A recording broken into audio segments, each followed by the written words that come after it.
I was very selfishly minded in my previous relationships. And I think that is what ultimately led to a lot of the problems in my first relationship and in my current relationship. Why do I think that? Well, I think it's a framing of the relationship. I used to view these relationships and the effort that must be put in as a what do I get out of it? And now I think I have switched to more of a what do we get out of it? I think this framing is what is important in how I have evolved and how I am better in relationships now than I was in the past. So, why do I think that I felt it was a very what do I get out of it mindset in my first few relationships? Basically, throughout my first relationship and in the beginning and middle stages, honestly, of my current relationship as well.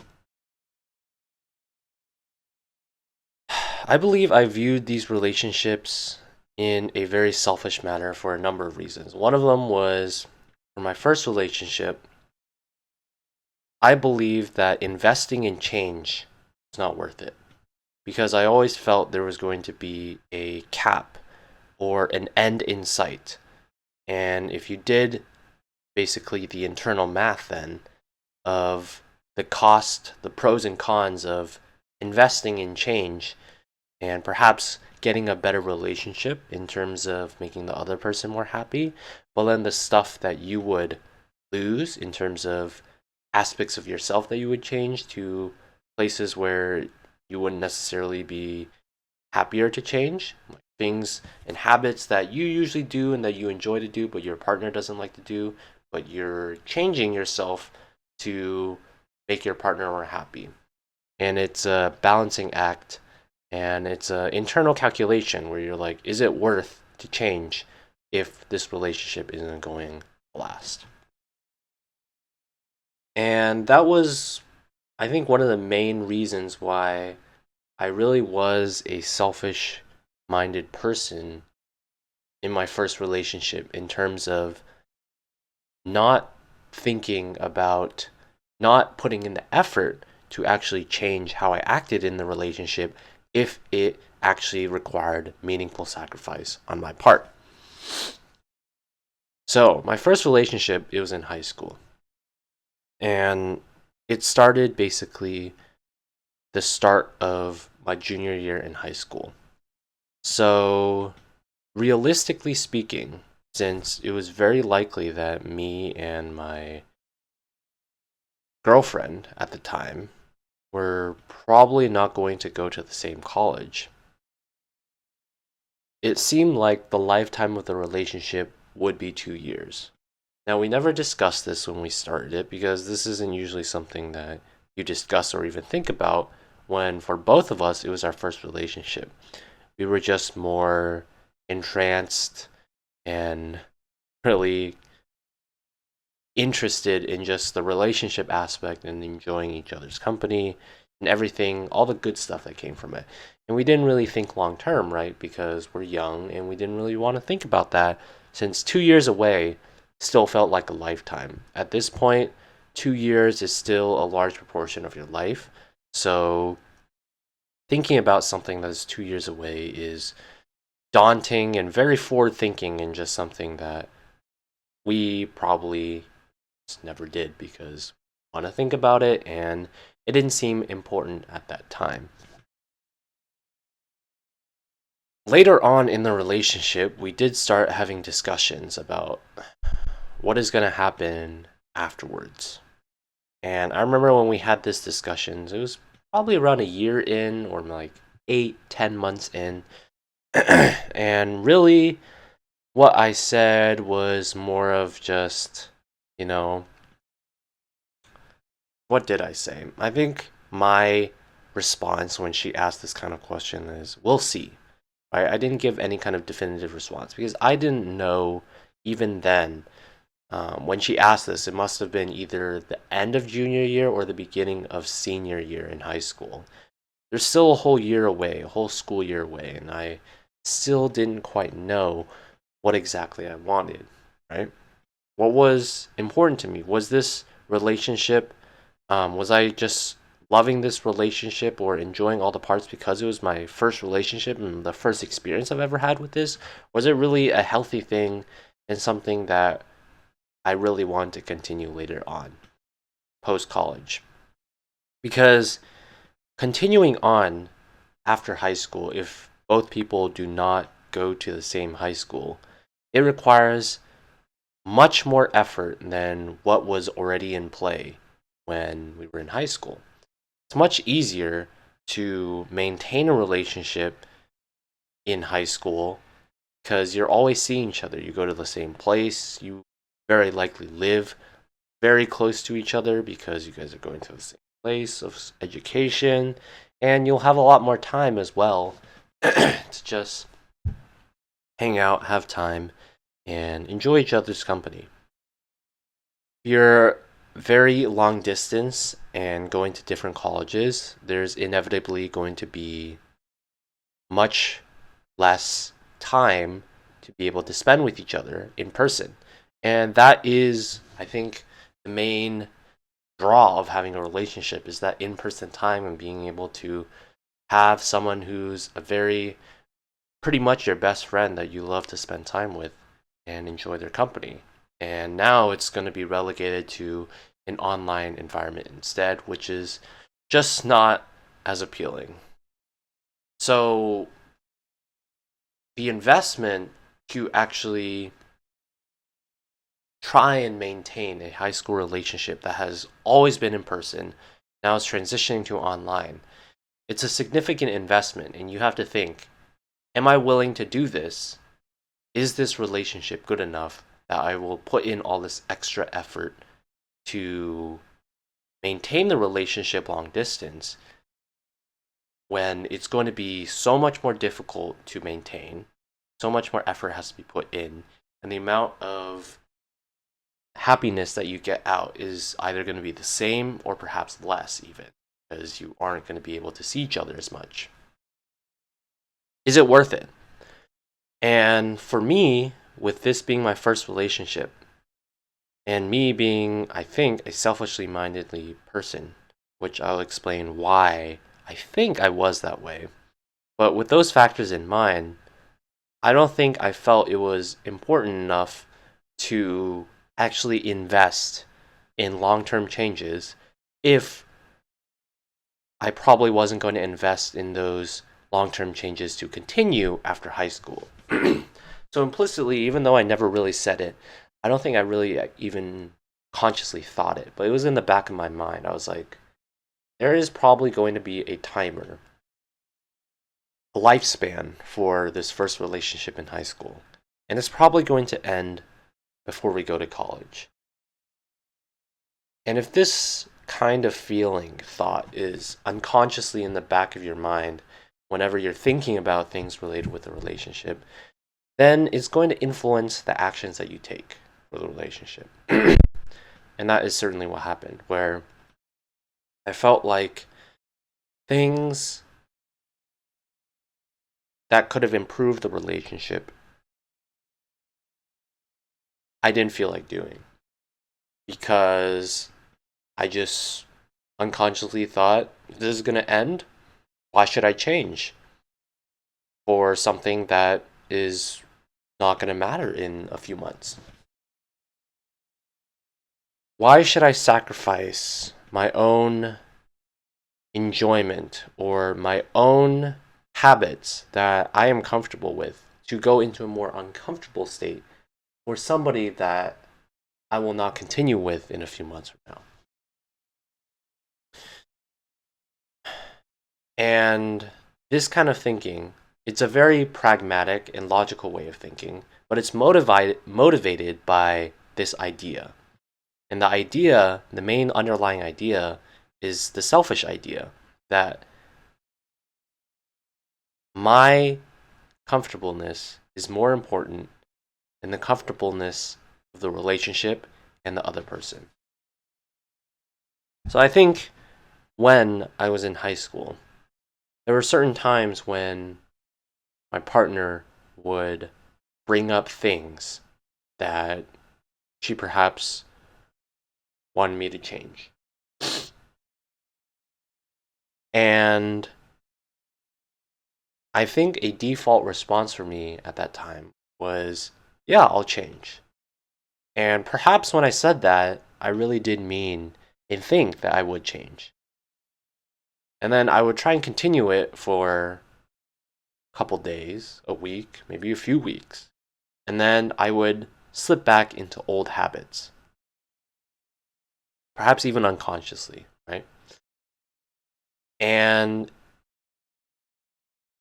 it wasn't important enough for me to consciously try and tell myself to not slip back to old habits and to stick to this new habit that was perhaps more uncomfortable.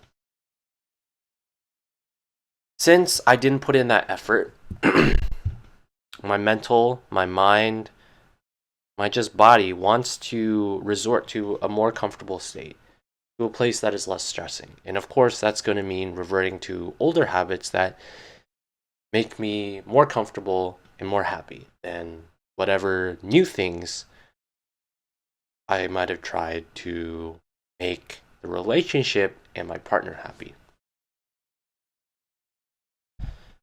And these two things are this idea of thinking more about me than for the relationship and the partner. It kind of feeds into that previous thing that I was talking about why should I change if it's not going to matter in a few months. It's kind of like a cycle.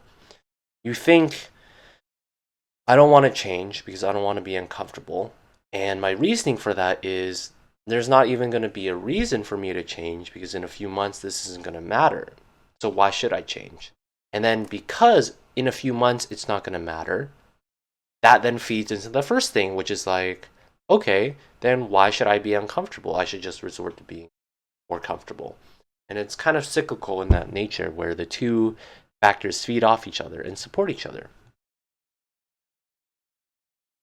And in turn, that is why when my partner, I think, brought things up, or even if myself, I was like, okay, there are changes I could probably do. My partner isn't very happy with me about these particular things. I could probably change it to make her happier. But then I never had the stamina or the mental fortitude and the discipline to actually stick to those changes because of those two factors that I talked about.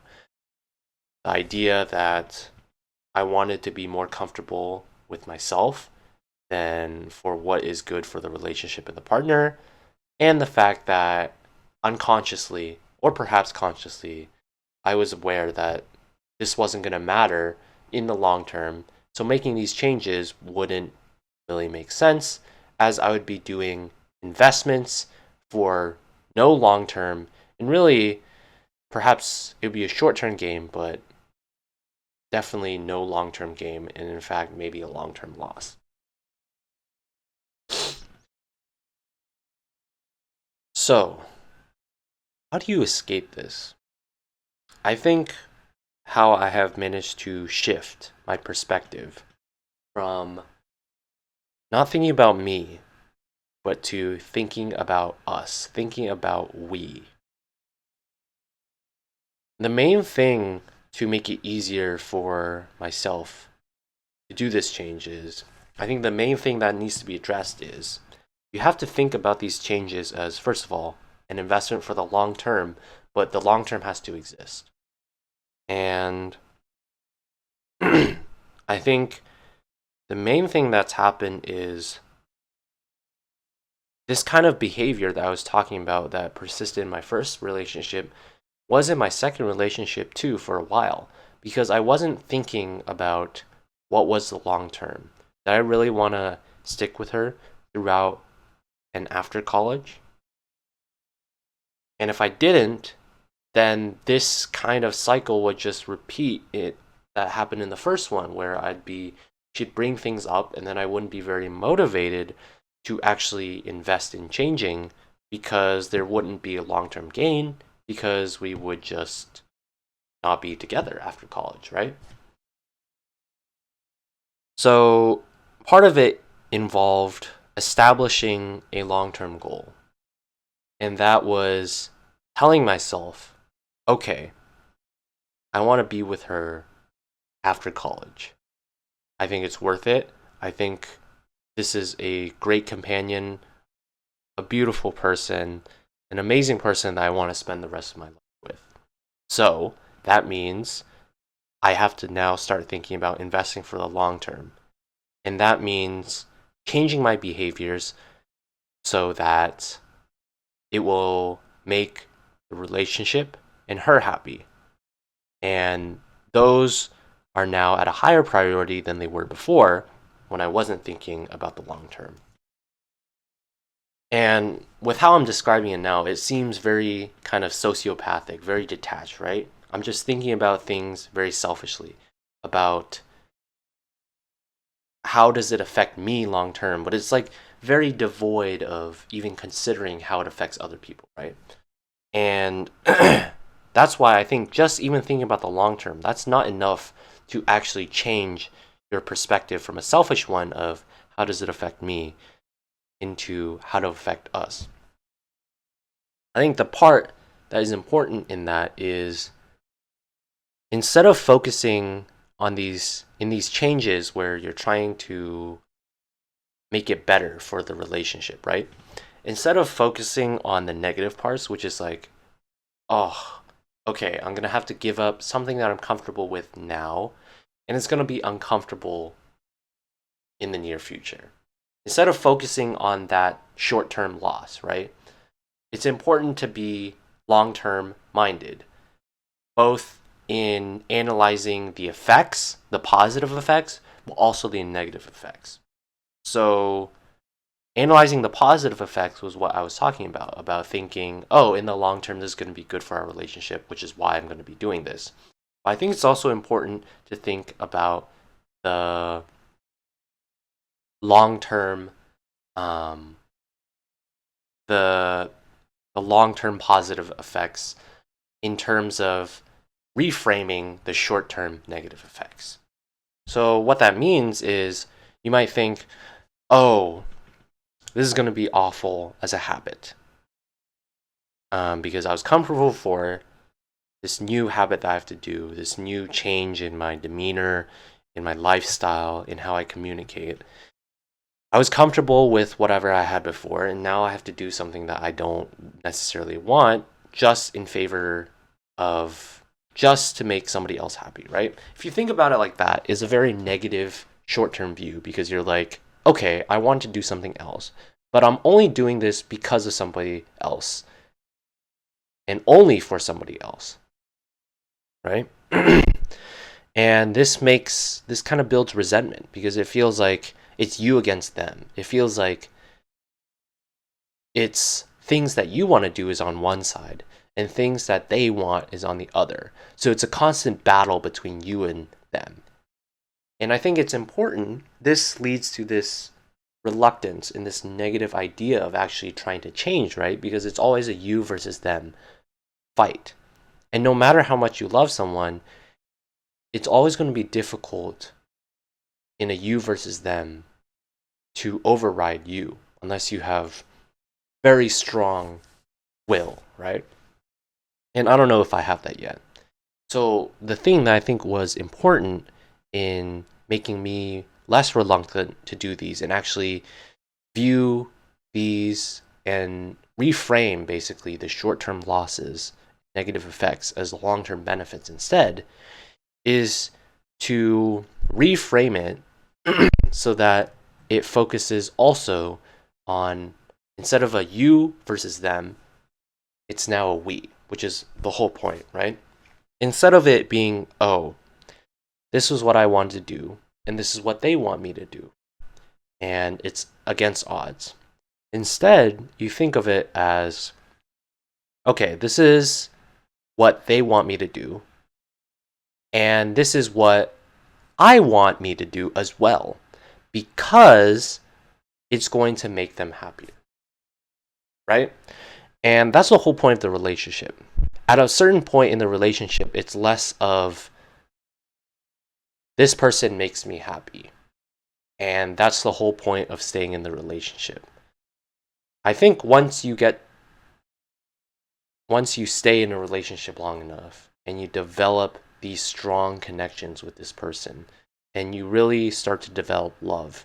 I think love really is when you staying in the relationship is no longer about what do I get out of it, but is also more of what can I do to make them happy? Because I love them so much that I want them to be happy. To the point where them being happy is just as important. It's not less important than what makes you happy. So if you think about this, right, it used to be a me versus them fight because I have to change. And if I'm only thinking about, or not only thinking, but if I'm viewing the relationship as what makes me happier is the most important, and what makes other people happy is secondly important, then any change where it decreases my own happiness and increases the happiness of somebody else, the net effect is going to inevitably be negative because you put more weight into your own happiness, which is decreasing, than you put the weight into the other person's happiness, which is increasing. So the net effect is that you'll see more of the negative than the positive. I think when you get to the point in the relationship when you've actually developed love, which is where you actually place the happiness of the other person on the same level, if not more, than your own happiness, then it allows you to reframe all of these decisions and changes that you have to do in a net neutral or net positive way. So now, where it is perhaps my own happiness will be decreased, right? And their happiness will be increased. Now, since it's the same weight on both, it'll be net neutral. But then the kicker, the key difference is now because you love them so much and you want them to be happy as well. The fact that you're changing and it's going to make them happy, that's going to be like an added amount, added weight to the positive side, right? So the unhappiness that you're going to get from your change, that's like a negative, and it's going to be equal to the positive that they gain in happiness from you changing, right? So now it's like net neutral. But then the reason, the motivating factor for you to then do it is because you love them and you want them to be happy. The fact that you're actually going to change and it's going to make them happier, that is going to add that extra positive boost to the overall change, extra positive weight, and it's going to make the entire change a net positive. Now, this is a very cynical and very logical / balancing act view of how these changes, right? But if you unconsciously, or perhaps unconsciously, it's a more emotional take, but if you consciously think about it, and if you're a very logical person like this, it makes more sense now, and it allows you to convince yourself using logic systems to be like, this makes sense now, why I should do these actions that will make the relationship and the other partner happier. And while I'm sure a lot of people would view this and be like, this is not how you should approach relationships. It shouldn't be so logical and like everything being a pro and con and everything being a balancing act. You shouldn't be able to like analyze and write it all down, right? It's very emotional. I think that is true.